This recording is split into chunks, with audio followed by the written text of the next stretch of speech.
Hi guys, welcome to our channel.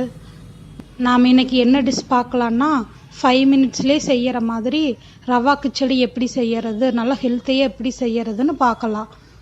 பொதுவாக கிச்சடினா யாருக்கு பிடிக்காது, ஆனால் இந்த மாதிரி உங்கள் குழந்தைகளுக்கு செஞ்சு கொடுங்க, கண்டிப்பாக விரும்பி சாப்பிடுவாங்க. வாங்க வீடியோக்குள்ளே போகலாம்.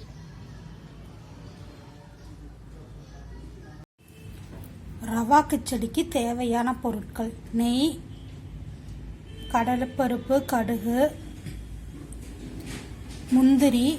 முந்திரியை நான் சிறுசாக கட் பண்ணி வச்சுருக்கிறேன், கேரட், பீன்ஸ், ஆனியன், பச்சை மிளகா, கருவேப்பிலை, தக்காளி, ரவை. கடாய் சூடானதும் அதில் நெய் விட்டு கடாயை சிம்மில் வச்சுக்குங்க. கடாய் சூடானதும் நெய் விட்டு நெய் உருகுனதுக்கப்புறம் ரவை போட்டு நல்லா நெய்யில் ரோஸ்ட் பண்ணிக்கலாம்.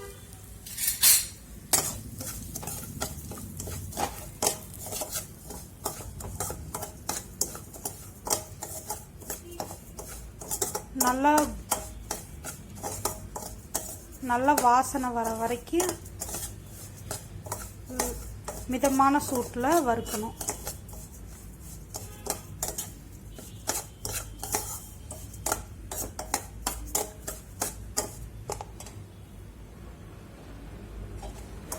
ஸ்டவ்வை சிம்மிலேயே வச்சுட்டு ஃப்ரை பண்ணுங்க.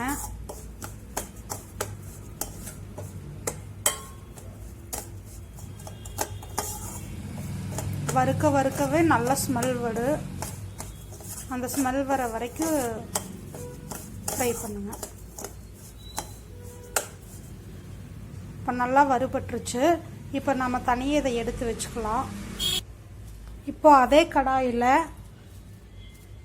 எண்ணெய் விட்டு எண்ணெய் சூடானதும் தாளிப்புக்காக கடலைப்பருப்பு, கடுகு,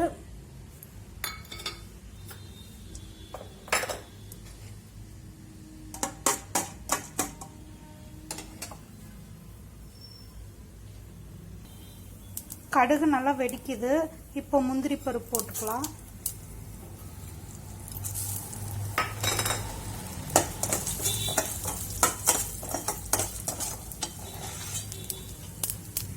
இப்போ வெங்காயம்,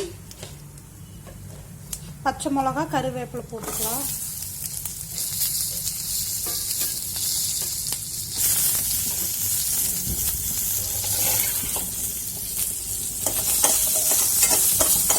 வெங்காயம் நல்லா ப்ரௌன் கலர் ஆகிற வரைக்கும் வறுக்கணும்.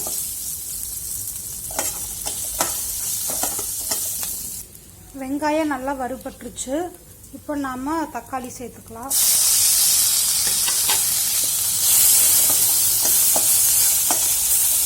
கூடவே நாம் நறுக்கி வச்சிருக்கிற கேரட், பீன்ஸை சேர்த்துக்கலாம்.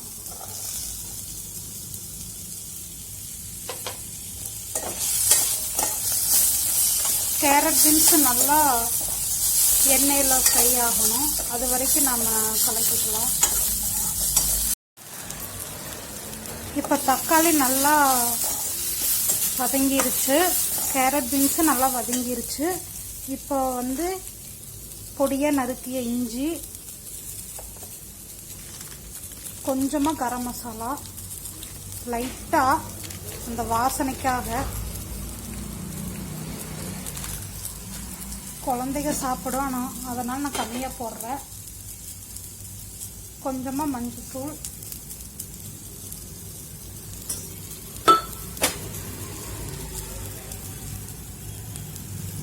தேவையான அளவு உப்பு போட்டுக்கோங்க.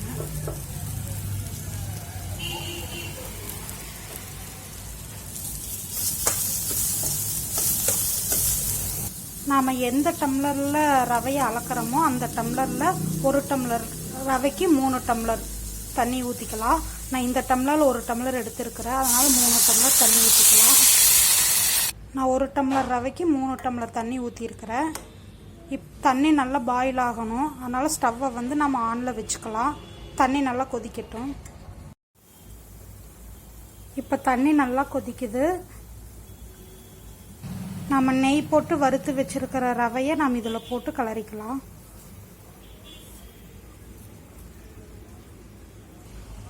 ரவை போட்டு கிளறிக்கலாம். இந்த தண்ணியெல்லாம் நல்லா சுண்டுற வரைக்கும்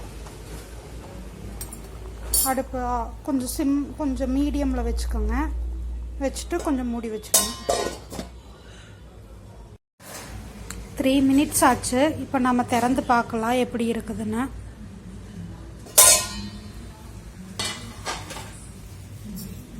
தண்ணி எல்லாம் சுண்டி போய் அழகாக நல்லா உதிரி உதிரியாக வந்திருக்குது. இது டக்குன்னு 5 மினிட்ஸில் பண்ணி கொடுத்துடலாம். மார்னிங் டிஃபன், நைட் டின்னருக்கு கொஞ்சம் ஈஸியாக சீக்கிரமாக பண்ணி கொடுத்துடலாம். நம்ம வேலையை முடிச்சுட்டு கொஞ்சம் டயர்டாக வருவோம். அந்த டைமில் இது 5 மினிட்ஸில் செஞ்சு முடிச்சிடலாம். நல்லா டேஸ்டியாகவும் இருக்கும், ஹெல்த்தியும் கூட. ஈவினிங் குழந்தைகளுக்கு ஸ்நாக்ஸாக கூட செஞ்சு கொடுக்கலாம். உதிரி உதிரியாக வந்துருச்சு. நல்லா வாசனையாக இருக்குது. இப்போ நம்ம வாசனைக்காக கொத்தமல்லி இலை, கொஞ்சமாக நெய் விட்டுக்கலாம்.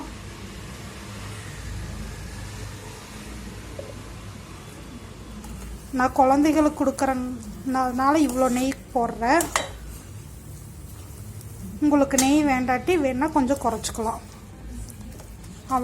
அவ்வளோதான், சூப்பரான கிச்சடி தயார். அவ்வளோதான், ஈஸியாக நாம் 5 மினிட்ஸ்லேயே கிச்சடி செஞ்சாச்சு.